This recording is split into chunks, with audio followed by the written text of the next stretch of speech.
Narito ang mga headline news. Isang buwan na lang ang natitira at magaganap na ang Remnant Leaders Retreat sa Taguig at Philippine Remnant Conference at Southeast Asia Evangelism Conference sa Clark. Para sa linggong ito, narito ang report ng mga maayos na nagpapatuloy ng darakbang ministry ng ilan sa mga ministers. At ang tema ng mensahe nitong nakaraang linggo ay, I am the Baptizan of Sacrament, mula sa John chapter 6 verse 47 to 58. Magandang araw, narito ang OLMC News. Isang buwan na lang ang natitira at magaganap na ang Remnant Leaders Retreat, Philippine Remnant Conference at Southeast Asia Evangelism Conference. Magkakaroon muna ng Remnant Leaders Retreat na gaganapin sa December 16, Lunes, sa Hansarang Mission Church. At ang magbibigay ng lecture ay si Pastor Kim Yung-gil. Sa December 17, Martes, ay ang 22nd Philippine Remnant Conference na may temang Opportunity to Save 5,000 Tribes, mula sa Acts chapter 11 verse 19 to 30. At ang magbibigay ng mensahe ay si Reverend Ryu Kwang-soo. At ito ay gaganapin sa Widows Hotel sa Clark, Pampanga.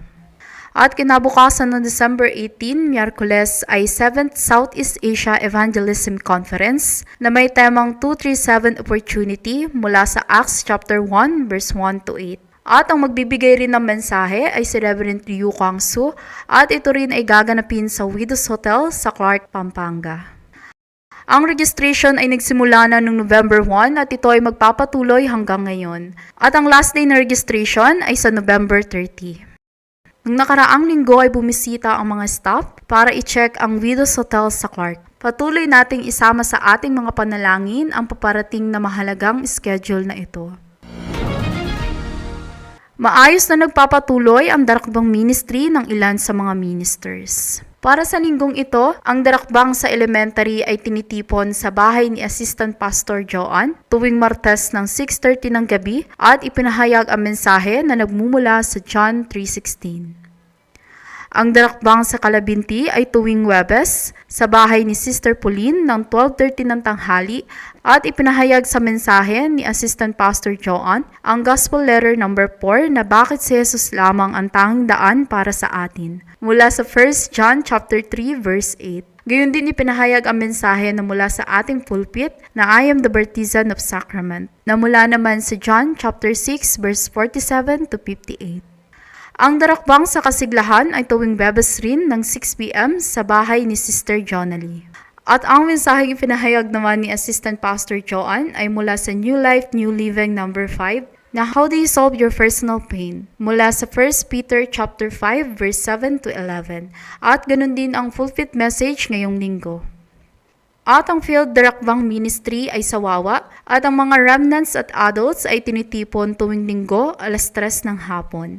Ang nagbibigay ng mensahe sa mga remnants ay si Senior Deaconess Jennifer at si Assistant Pastor Joan na nagbibigay ng mensahe sa mga adults. Ipinahayag doon ng mensahe na mula rin sa ating pulpit message ngayong linggo. Ang ipinahayag na mensahe nitong nakaraang linggo ay, I am the Baptizan of the Sacrament, mula sa John chapter 6 verse 47 to 58. Ipinahayag sa mensahe ang pagiging baptizan ng baptism, baptizan ng infant baptism, baptizan ng initiation, baptizan ng communion, at baptizan ng covenant.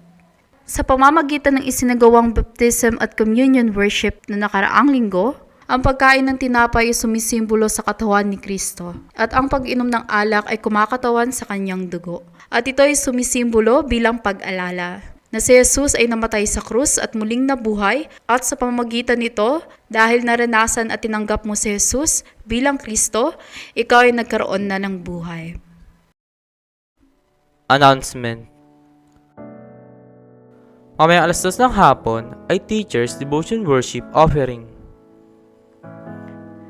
Ang registration para sa Remnant Leaders Retreat, PRC at Southeast Asia Evangelism Conference ay hanggang November 30. Sa November 18 hanggang November 22 ay Regional Church Ministry sa La Llanera at Santiago. Mula noong November 11 hanggang December 6 ay nasa Korea si Senior Pastor Choi para bisitahin ang main RTS at iba pang mga churches tulad ng Oneness Church, Emmanuel Church at Hanbit Church.